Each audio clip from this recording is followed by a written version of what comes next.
everyone. Hope everyone's having a nice march towards Christmas and 2021, as we're just a few weeks away from both of those, and coincidentally, the close of Season 2 of Zilog and Moto. Pretty crazy that I've already been doing this for almost 2 years, with a goal of 50 episodes per season. I haven't quite gotten there these first 2 years, but hopefully next year and Season 3 will finally be the year where I can get this schedule on track. Or at least, that's one of my goals anyway, that I'll go over when I get to my year-end awards episode. And for those of you completely lost by anything I said in that first paragraph, well, first let me welcome you to Zilog and Moto, the channel where your host, Dave, has the goal of collecting and reviewing every English language game for the Master System, Genesis, Sega CD, and 32X. All told, a list that's not quite 1,300 games, so as you can imagine, I'll be doing these for a while. All these reviews and videos are written exclusively and produced by yours truly, so everything you're seeing and hearing is straight from me and no one else. I mention this not to brag, but to mention that the goal here is consistency. Other websites or channels may have multiple people churning out content and contributing, and that's great, especially when the element of time is concerned. But one possible drawback to that is the obvious that people don't always agree on things, even things that you might think should be obvious. So at least with this channel, you always know what you're getting. And that can go both ways. Maybe you find that you usually agree with me in certain areas, and then don't in others. And at least that way, you've got sort of a standardized baseline for making your own opinions.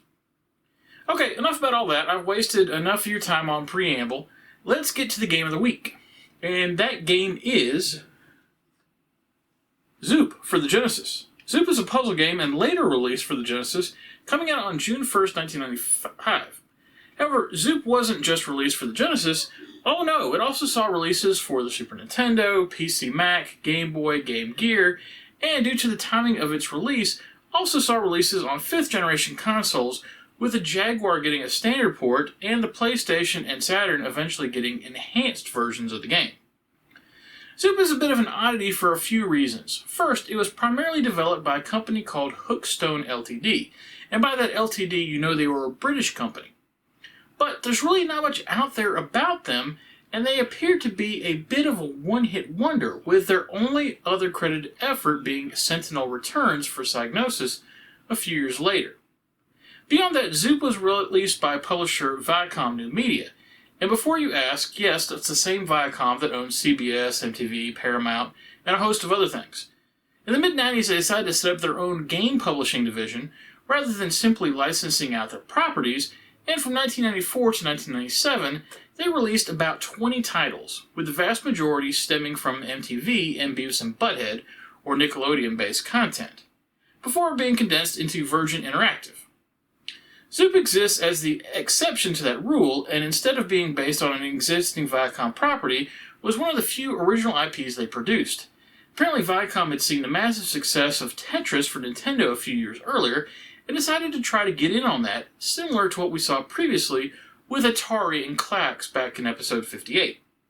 However, upon first glance, Zoop doesn't look like Tetris or Klax. Instead, apparently it's more in line with a Taito arcade game called Plotting, which in an odd coincidence I'd never heard of before about a week or two ago when James Rolfe briefly mentioned it during a recent Angry Video Game Nerd episode about Taito Legends for PS2. He wasn't a fan of Plotting to say the least, and only gave it 8 seconds of screen time out of a 35-minute video. So, will Zoop fare better with me, or am I going to wish I only gave it 8 seconds as well? Well, we shall see, but first, our customary look at the package. And this is Zoop, and you can immediately see that, as I mentioned before, it's a later Genesis release, as it comes in a cardboard box with a slipcase cover. There's probably more cardboard box Genesis games out there than you realize, and I'm just referring to the slipcase style, not necessarily the shoebox style that many of the early Accolade titles used before they were a licensed developer. However, I haven't looked at many of them yet, due to focusing on early series so far. I personally don't care for these slipcase releases, just because of how fragile the boxes are. I think Sega going with the clamshells in the beginning rather than cardboard boxes was the right way to go, and I know they switched over to the cardboard releases as a cost-saving measure, but Just how much could they possibly have been saving? Anyway, like I said, it's very common for games with these type of boxes to end up beaten all to hell, which is a problem the bulk of the 32X library has to deal with, minus the Acclaim releases.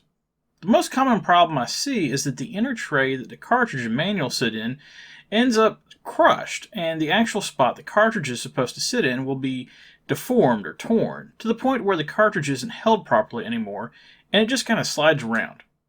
However, I was very pleased to find that this copy of Zoop is in fantastic condition.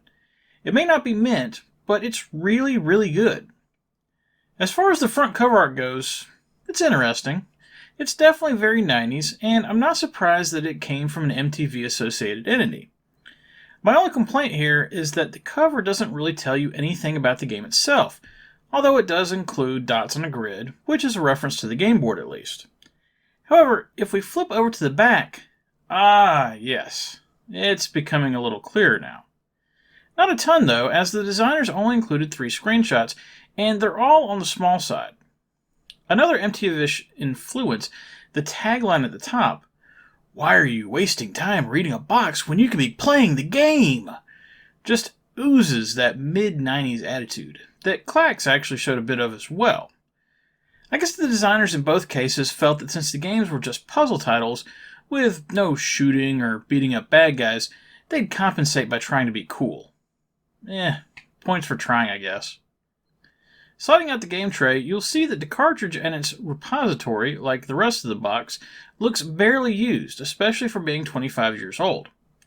I'd already pulled out the manual and the warranty card just to save time, and while it's a nice bonus to see the warranty card, the manual is apparently the most beat up part of the whole package. It's a thin manual, which is to be expected of a simple puzzler, but that also makes it easier to get bent. Despite the manual's thin size, it fully explains how to play the game, and I really like how it's laid out.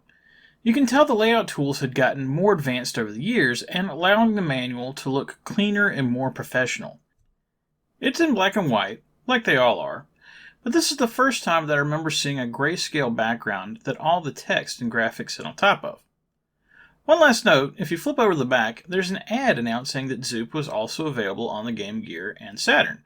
And while that's technically true, the Saturn US release of Zoop was cancelled, and even its Japanese release was massively delayed, not appearing until a full year and a half after the Genesis and a year after the PlayStation. Okay, that's Zoop the package. Let's get our puzzling on and see what this game is all about. I've mentioned in the past that I'm not the biggest puzzle game fan in the world.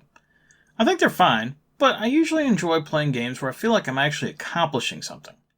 For instance, when playing a sports game, there's a result to the virtual game I played, sometimes with stats, and then probably playing a season or a tournament to continue to play.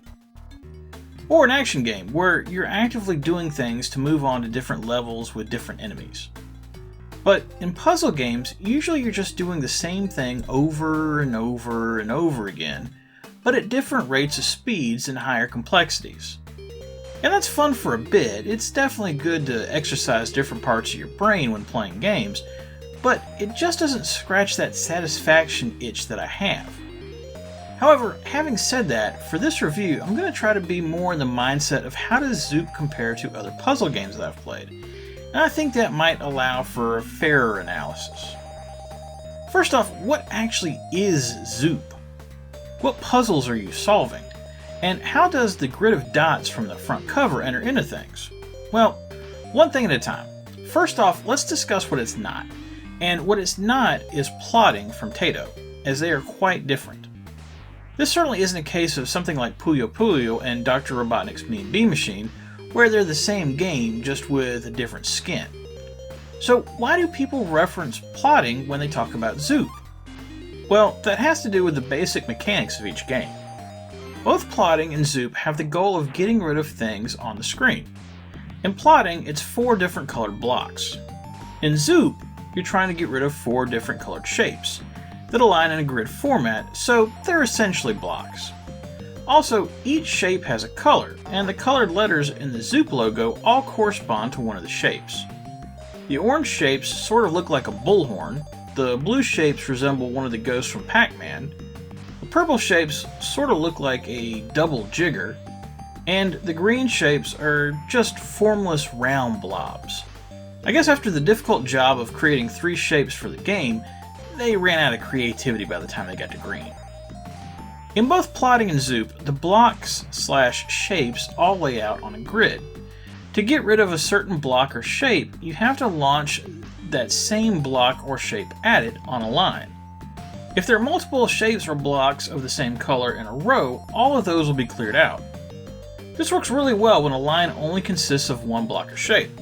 However, what happens if you have a line of, say, 2 orange shapes and a blue shape, and you launch an orange shape at it? Well, those 2 orange shapes will be removed, and your launching shape will swap with the blue shape. So the remaining shape on the line will become the blue one you launched at it. This might sound confusing at first, but just watch the gameplay, and it should make sense relatively quickly. It's actually really simple. The reason why I say Zoop is not just a rehash of plotting is because that mechanic is really the only similarity between the games.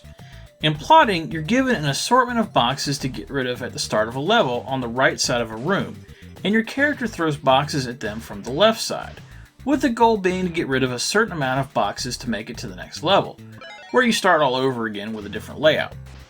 No new blocks are ever added to the level, so in this case it plays a lot more like solitaire, where you're strategically deciding which blocks to go after while trying to link turns together so that there's always a block that you can remove.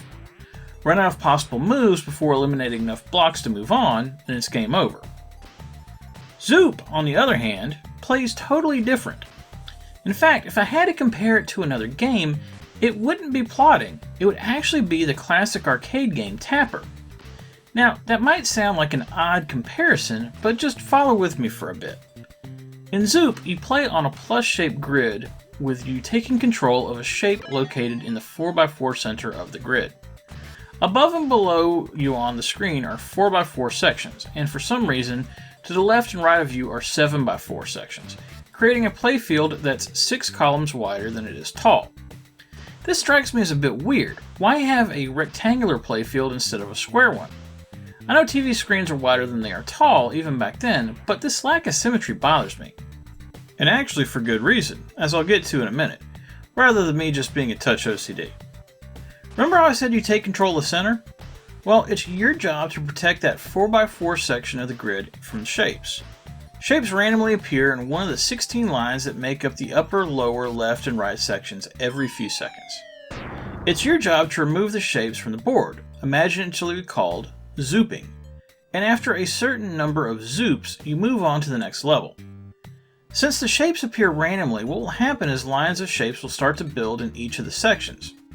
While Tapper wasn't as complicated as having to slide a specific beer down the bar to the patrons, the mindset you have to have is similar, whereby you have to concentrate on the lines that are closest to you and leave the lines that are furthest away until the longer lines are dealt with.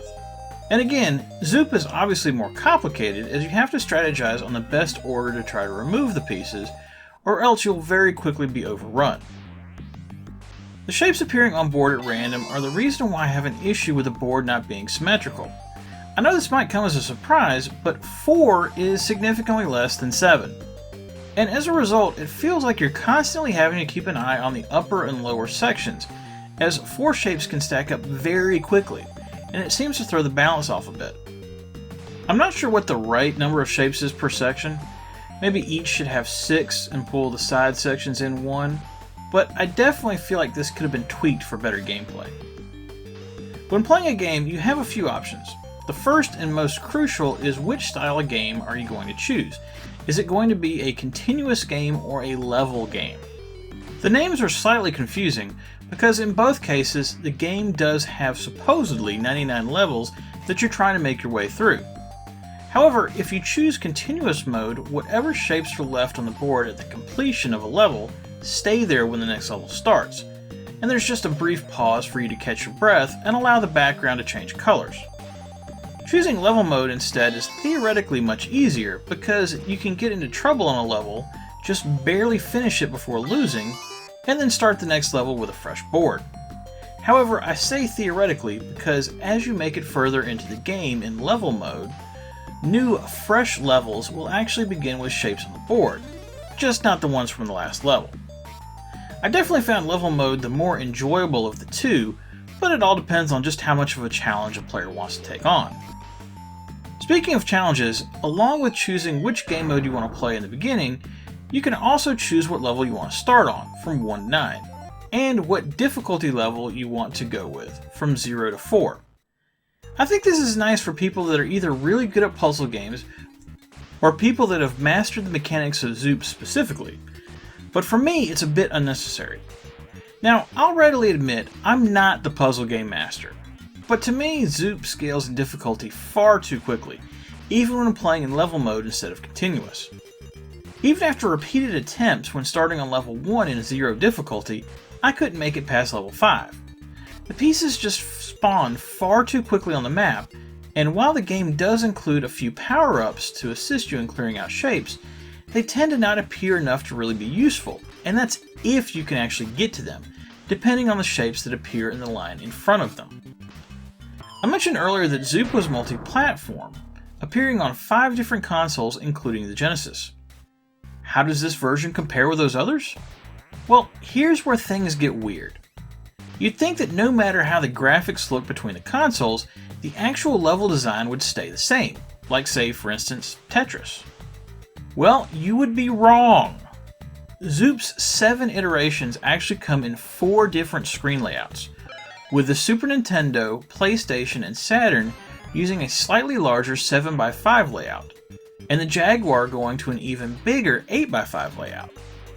All told, the Genesis version actually has the most annoying layout of any version, as while the mobile versions of the game have the same amount of spots for shapes on screen at 88, the developers at least had the good sense to give the Game Gear and Game Boy versions a 6x5 board, making it the closest to a symmetrical board of any release, and avoiding the tiny 4x4 play areas at the top and bottom of the Genesis version. I don't know if it was an issue with the screen resolution or what, but Genesis players have clearly gotten screwed here, and to add insult to injury, the manual features a screenshot from the Super Nintendo version, which was thoroughly confusing when I was trying to map all this out. As far as the graphics and sound go, Zoop is average at best. The in-game backgrounds are boring, and are better at hurting your eyes with bright colors than actually looking appealing. The Genesis version is clearly the worst looking version of the console releases, with the Super Nintendo version looking much closer to the Jaguar version. The music and sound effects hold up much better, and is actually better than the Jaguar version in that regard, so at least when playing the Genesis version, your ears won't be completely assaulted. All in all, I'm giving Zoop on the Genesis 1 star. I was planning on giving it 2 stars and just chalking it up to being a puzzle game and not my thing, but the more research I did and the bizarre decision for it to be the only version with a 7x4 board puts this one in a class by itself. If the theory I described behind Zoop sounds appealing, grab the PlayStation version. While it's not necessarily a fair comparison, it's clearly the best version of the game and easier to find than the Saturn release due to not being limited to Japan. Compared to that, the Genesis version is like banging your head against the wall, and not in a good way. Okay, that was Zoop for the Genesis. Admittedly, I've said ad nauseum that I'm not the target audience for the game, but if a puzzle game is good like Tetris, I'll give it its due. But after playing Zoop on the Genesis, I was just left with a feeling of, that's it? I really would prefer to play a port of Tapper, believe it or not, and the odd board layout on the Genesis didn't help. Next week, it's another Genesis title, and no, it won't be days before Christmas in honor of the holiday. I haven't gotten around to picking that one up yet due to its scarcity. But I am going to do a game that features Santa Claus, along with opera singers, boogeymen, cupids, tourists, and 2 seriously funky aliens. Those of you that aren't super confused by those last 2 sentences know exactly the game I'm talking about. It's an all-time classic, and I'm definitely looking forward to reviewing it for the channel. Remember, whatever you like to play, have fun, and be excellent to each other. Later.